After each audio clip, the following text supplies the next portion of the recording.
Hello everyone. So this weekend, Venus and Uranus will square each other for the first of 3 squares. They'll happen again during the Venus retrograde, and then once more after Venus goes direct. At that time, Uranus will also be stationing retrograde. There's a lot of relevance and significance in that transit. So Venus retrograde in general is always going to reflect a time period where we're reworking our own inner value, self-worth, self-esteem, and Leo self-actualization, and how all of this is reflected back in the way that we extend and project out into our relationships. A lot of re-meeting particular soul dynamics, contracts with other people, core healing dynamics really tend to emerge during Venus retrograde cycles. With Uranus involved, it really speaks to healing the past. Uranus corresponds to what we can think of as submerged memories from the past. Right? So we're going to walk this life journey and have certain immediate impressions or feel things or experiencing things inside, and we don't seem to have any context. It might feel non sequitur to what's going on. And it's because this is not the first time we've been here. However you want to think of that, this is not new. We change forms, we change bodies, we organize each other in different arrangements, brother, sister, mother, father, lover, son, child, all these different ways of manifesting on this human journey. And we got these veils. So we have this forgetting, and we recreate unique experiences that are really this beautifully mysterious hidden template from which we get to heal and follow the breadcrumbs back within. When it comes to our relationships, we're going to meet one another and have certain impressions or feel certain things. And all of us are in a relationship because we are in so many relationships, right? We know, all of us, so many people.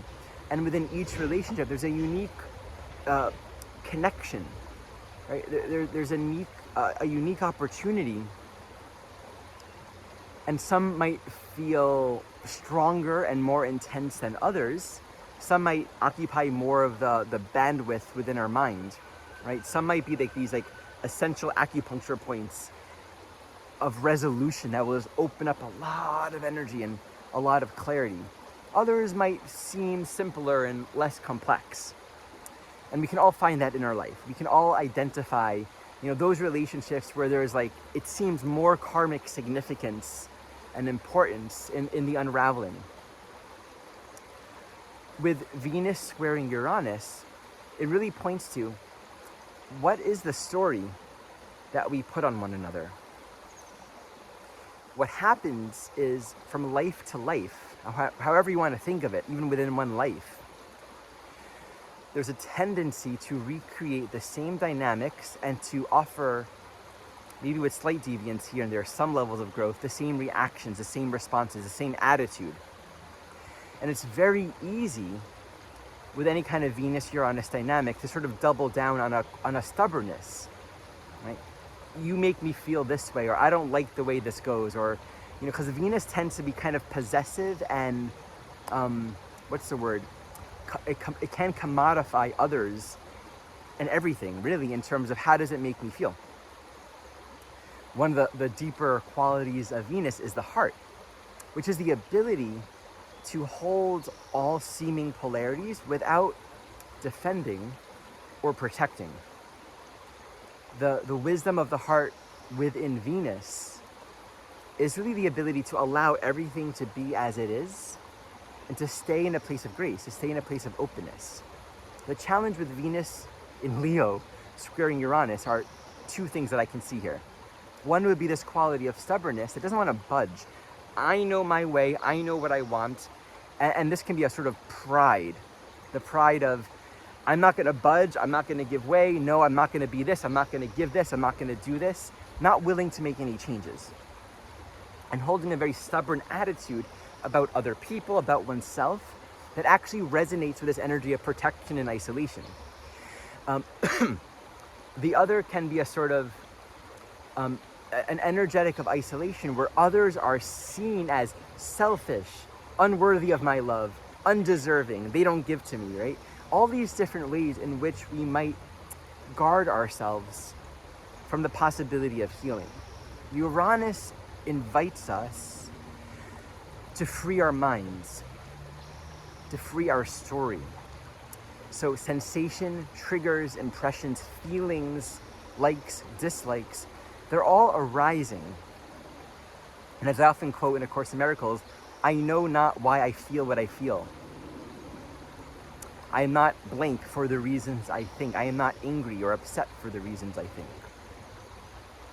It's all just arising. And maybe we don't have a greater memory of the submerged psychological content within us.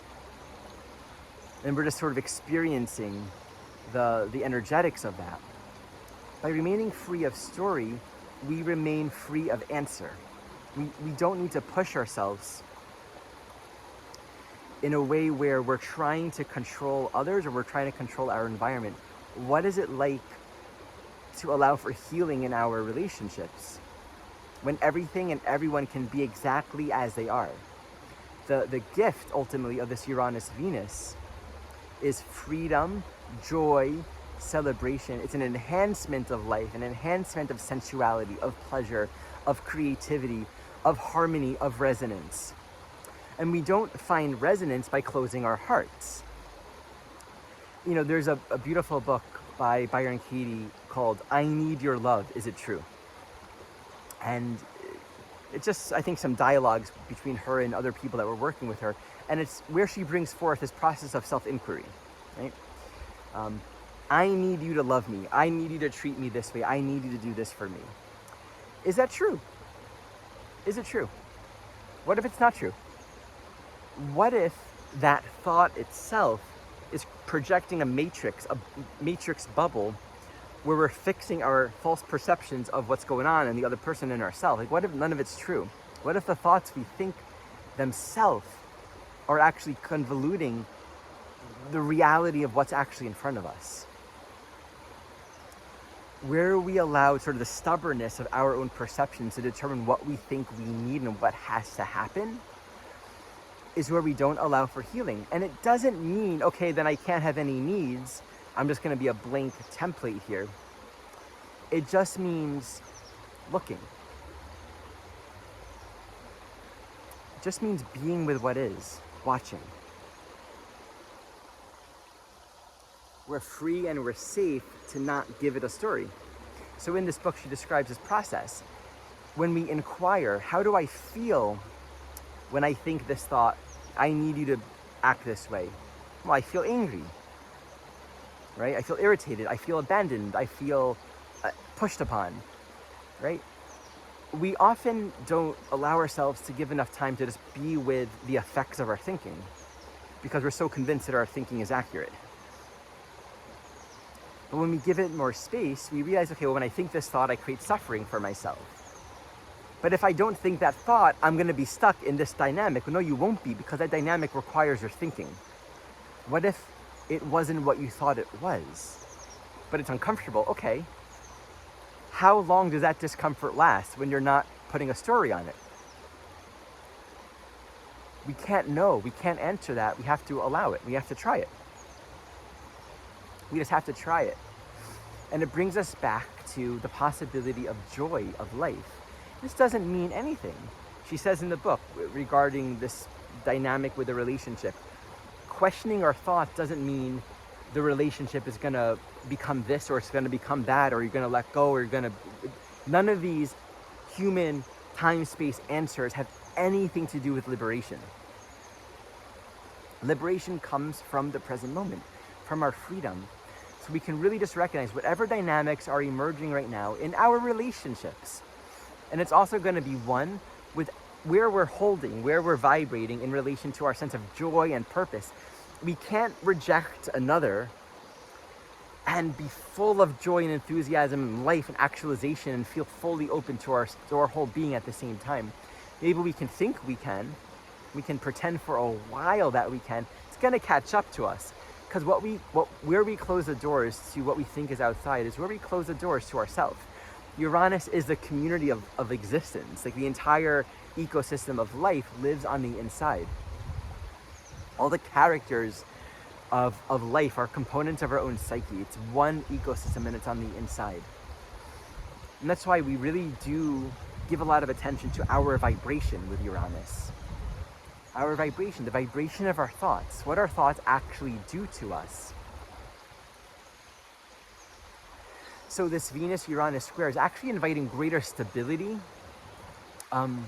greater tenacity within our own being to keep open, to stay open to love, to stay open to peace, and to allow all dynamics to emerge in a greater space of witness consciousness, in a greater space of observation. And I think a helpful tool for working with that is freeing ourselves from any sense of immediacy. Because Venus and Taurus also are very survival oriented. So that's where the protection and the isolation comes from. And so any kind of immediate orientation to life experiences of needing to resolve or do something does root in this fear of being insecure.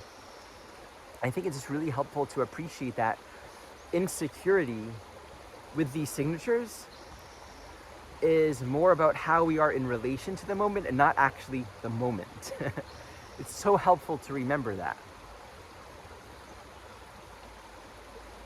So, Ram Dass said, "We are all just walking each other home." And I love that quote. And to me, that's absolutely true. And the absoluteness of that statement says, whatever challenges there are, whatever's going on, every relationship is offering a precious gem for our own awakening, for our own liberation. And the ones that are hard are even bigger gems. And if we just stay with the gift of it, and we practice an unwillingness to fall into the patterning, the grove in the record of our thoughts and our responses, things will change. There's something on the other end of this. Insights and clarity and healings will happen in our heart. That's what we're looking for here. It has to happen. That's what the transits are doing, right? We're gonna have Venus going retrograde, squaring Uranus a second time. These dynamics will continue. It's just the themes are emerging right now. We do our work, grace takes care of the rest. That's always the truth. So we can have faith in that. We can always have a lot of trust and openness in just the small gestures that we do, the small practice of kindness, of openness, of tolerance, of non-defensiveness, and little moments of just giving ourselves more peace, more relaxation. Little moments where we practice relating to others in a new way from the place of friendship, from the place of there is safety here. Everyone gets to fully be who they are because that's what I'm thinking. That's in my mind. Little steps towards that build a momentum, and the river will just kind of help us out and carry us wherever we need to go. It'll be helpful, it'll be healing for us. I often think of this life journey as really just a process of unraveling, right? This awakening is just an elimination process of all that is not real. We're not adding anything to ourselves. We're just meeting. Oh, here's a healing piece. Here's a healing piece. Here's, and just. And we're left with the truth, ultimately, right? It's a freeing up. It's a letting go and a freeing up. And so it's about forgiveness too, right? Because when we heal, we forgive the thoughts we had. Forgiveness, I was listening to a talk by David Hoffmeister, one of my Course in Miracles teachers. He was sharing something about forgiveness that I really appreciate. People often say that, I'll forgive, but I'll never forget. And he said something to the likes of, forgiveness is forgetting. What are you forgetting? You're forgetting the thoughts you had about the thing that happened, because it's your thoughts that you're forgiving, not the thing that happened. It's the thought that a certain thing happened.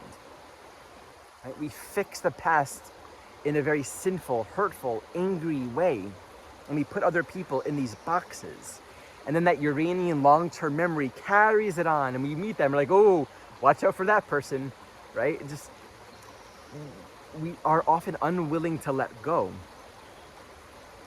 But we never forgive someone for the horrible things that they did for us. We forgive our thoughts about that. We forgive our thoughts that this person did horrible things to us. And if this seems alienating or impossible, or if there's some element of, but I can't look at the bad thing this person did. I'm not asking anyone or myself to push that or alienate ourselves. This is a process, a learning, but just consider, probably all of us can find this. Have you ever, at any point in your life, experienced a very challenging relationship dynamic with someone, only to later on, years later, look back at it and it's resolved? There's only love there. At the time, it was hard, it was painful, but when you look back on it now, you feel gratitude, you feel appreciation. You don't feel hate or anger or resentment for something someone did. Why is that? Right? In these kind of situations, it's because we went through it. We went through the healing that was really intended and offered. And there's a lot of deep soul work. This Venus is going to station retrograde in conjunct to Pluto and Capricorn. It's also square in the nodes. This is a time of bringing up deep, deep old soul content and essential soul contracts with one another as well. Of all transits, this is one of the more like healing soul contract time periods that I've ever seen in a long time with these transits. So we can just appreciate things that feel murky and hard.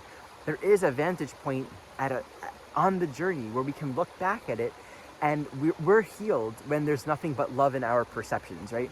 When we heal the soul, when we heal our minds, our perception of the past will follow. Right? So our perception is always a reflection of what's inside our minds, what's unhealed within our soul.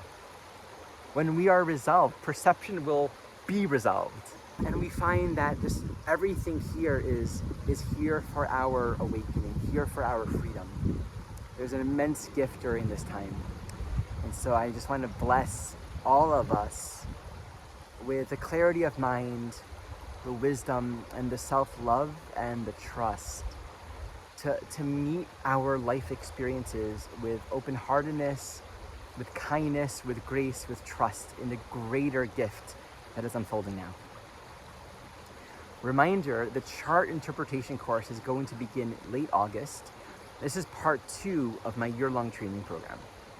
It's available for those that have either studied the Essentials course, part 1, those who are already familiar with the basics of evolutionary astrology, or those that want to take the Essentials course self-study and do a deep dive into it over the next couple months before this course begins. So you can learn more about that and check it out in the description below. Thank you for watching.